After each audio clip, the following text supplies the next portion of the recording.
कर रहे थे बायोलॉजिकल मॉलिक्यूल के एक चैप्टर को, जिसमें आज का हमारा टॉपिक है इम्पोर्टेंस ऑफ वाटर।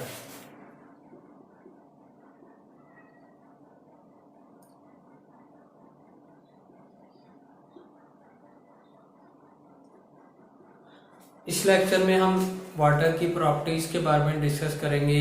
वाटर क्या है? वाटर एक मीडियम ऑफ लाइफ है, या किसी भी लिविंग ऑर्गेनिज्म के सर्वाइवल के लिए वाटर एक इम्पोर्टेंट रोल प्ले करता है। और इस लिविंग ऑर्गेनिज्म में सेल की टाइप के एतबार से वाटर की कंसंट्रेशन वेरी करती है। फॉर एग्जांपल, ब्रेन सेल में वाटर 85% पाया जाता है, बोन सेल में ये 20% होता है। नॉर्मली जो इसकी लिविंग ऑर्गेनिज्म में कंसंट्रेशन है वो 65 से लेके 89% तक वेरी करती है। और वाटर बहुत सारे बायोकेमिकल रिएक्शन के लिए भी इम्पोर्टेंट रोल प्ले करता है, जैसे मैक्रोमॉलिक्यूल के हाइड्रोलाइसिस के लिए, हाइड्रोलाइसिस ऑफ मैक्रोमॉलिक्यूल्स मॉलिक्यूल्स। उसके बाद फोटोसिंथेसिस में एज ए रॉ मटेरियल के तौर पे काम करता है।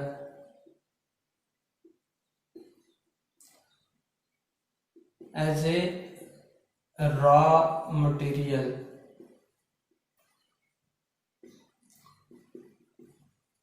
नेक्स्ट पे इसकी आ जाती है प्रॉपर्टीज।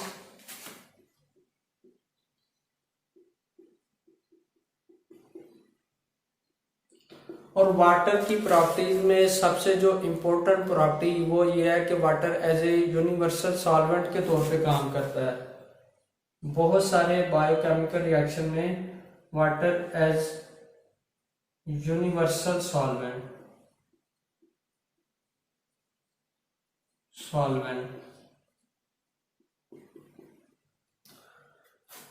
वाटर बहुत सारे बायोकेमिकल रिएक्शन में एज ए यूनिवर्सल सॉल्वेंट के तौर पे काम करता है, क्योंकि ये केमिकल रिएक्शन एक्वस मीडियम में होते हैं और इन केमिकल रिएक्शन को कैटेलाइज करवाने के लिए एंजाइम रिक्वायर होते हैं, और वो एंजाइम एक्वस मीडियम में ही एक्टिव होते हैं, और इसलिए वाटर की लिविंग ऑर्गेनिज्म में जरूरत होती है।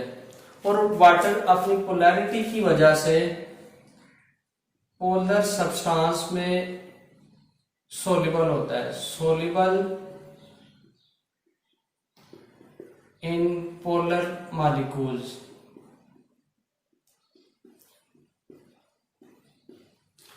और जब आयनिक सब्सटेंस में वाटर में डिसॉल्व किए जाएंगे तो ये आयंस में डिसोसिएट हो जाते हैं। आयनिक सब्सटेंस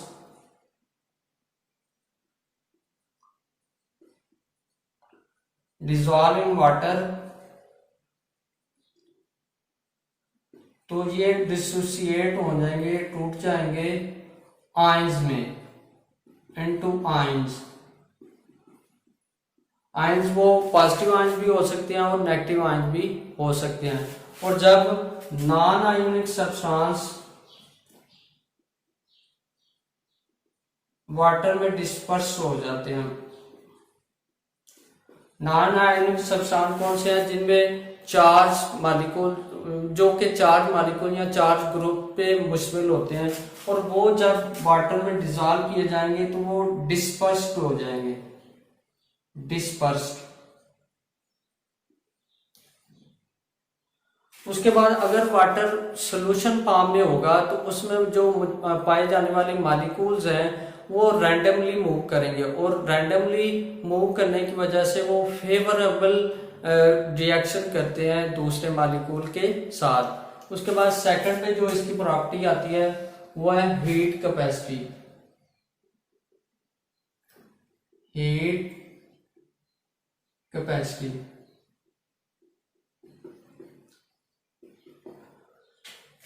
हीट कैपेसिटी क्या है कि वाटर बहुत थोड़े टेम्परेचर के चेंज से बहुत ज्यादा मिकदार में हीट अब्जॉर्ब करने की सलाहियत रखता है। और जो स्पेसिफिक हीट कैपेसिटी है वाटर की वो है कि अगर 1 ग्राम वाटर का 15 से 16 तक आपने टेम्परेचर बढ़ाना है, तो इसके लिए हमें 1.0 कैलोरीज रिक्वायर होती है।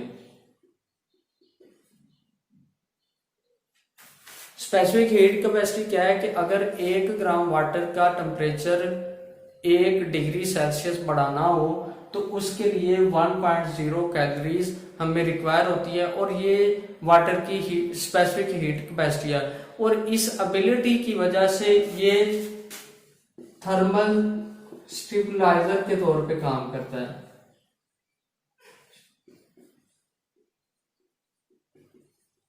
ये लिविंग ऑर्गेनिज्म में थर्मल स्टेबलाइजर के तौर पे काम करता है। थर्मल स्टेबलाइजर क्या है कि लिविंग ऑर्गेनिज्म को कोई सडन चेंज आए तो उसके लिए टेम्परेचर रेगुलेट करता है, या टेम्परेचर को बैलेंस करने के लिए वाटर का एक इम्पोर्टेंट रोल है। उसके बाद थर्ड पे आता है हीट ऑफ वेपोराइजेशन।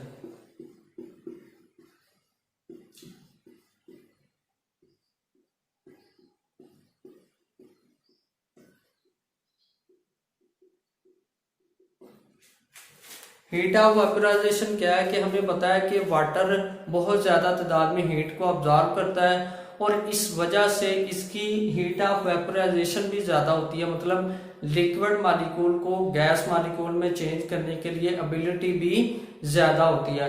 और इसकी जो स्पेसिफिक हीट ऑफ वेपोराइजेशन है, स्पेसिफिक हीट ऑफ वेपोराइजेशन, वो है 574 किलो कैलोरीज पर किलोग्राम।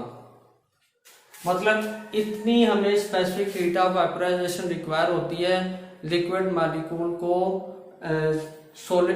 गैस मॉलिक्यूल में चेंज करने के लिए। और इस स्पेसिफिक हीट की वजह से ये कूलिंग इफेक्ट देता है। प्लांट्स में जब ट्रांसपायरेशन होती है,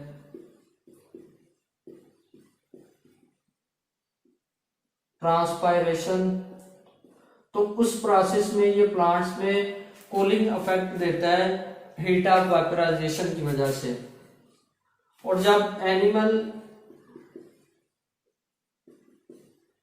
प्रिस्क्राइब करेंगे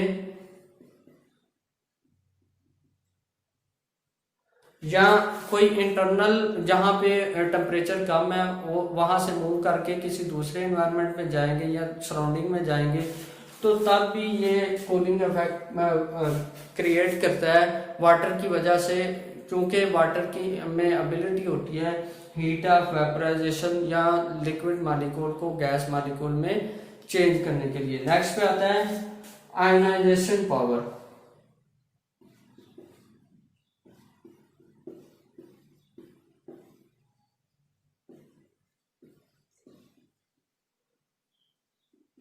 आयनाइजेशन पावर क्या है कि वाटर की आयनाइजेशन पावर भी बहुत ज्यादा होती है, और ये जब आयनाइज होता है तो 2 आयन में कन्वर्ट होता है,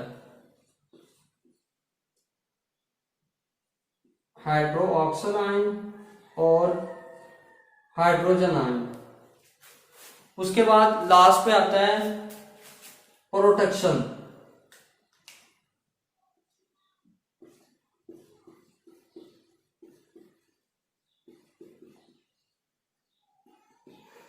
वाटर बॉडी में या लिविंग ऑर्गेनिज्म में as a lubricant, effective lubricant के तौर पे भी काम करता है। मतलब बहुत सारे जो डैमेजेस हैं फ्रिक्शन की वजह से होते हैं, उनको कवर करने के लिए या उनसे प्रोटेक्ट करने के लिए भी वाटर लिविंग ऑर्गेनिज्म में एक इम्पोर्टेंट रोल